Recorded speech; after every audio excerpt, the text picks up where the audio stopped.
রাঙ্গামাটিতে pickup van ও CNG চালিত অটোরিকশার মুখোমুখি সংঘর্ষে ৫ জন নিহত হয়। তাদের মধ্যে ঘটনাস্থলে ৩ জন এবং হাসপাতালে নেওয়ার পথে ২ জনের মৃত্যু হয়। এছাড়া গুরুতর আহত হওয়া একজন হাসপাতালে চিকিৎসাধীন অবস্থায় রয়েছেন। জানা যায় হতাহত হওয়া সকলেই সিএনজি অটোরিকশার যাত্রী ছিলেন। শনিবার বেলা ১১টার দিকে কাউখালী উপজেলার বেতবুনিয়া ইউনিয়নের চেয়ারম্যান পাড়ার রাবার বাগানের এলাকায় এই সড়ক দুর্ঘটনাটি ঘটে।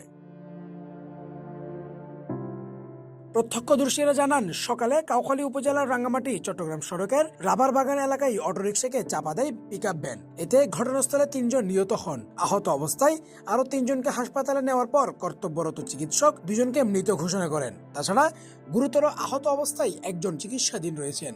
জানা যায় সেই আহতের অবস্থাও আশঙ্কাজনক। কাউখালী থানার অফিসার ইনচার্জ সাইফুল ইসলাম সোহাগ জানান, খবর পেয়ে পুলিশ ঘটনাস্থলে যায়। মরদেহ উদ্ধার করে রাঙ্গামাটি জেনারেল হাসপাতালে পাঠানো হয়েছে। এ ব্যাপারে আইনি ব্যবস্থা প্রক্রিয়াধীন রয়েছে। অর্ণব মল্লিকের পাঠানো তথ্যচিত্রে আবাদুল হক, সিটিজি নিউজ, চট্টগ্রাম।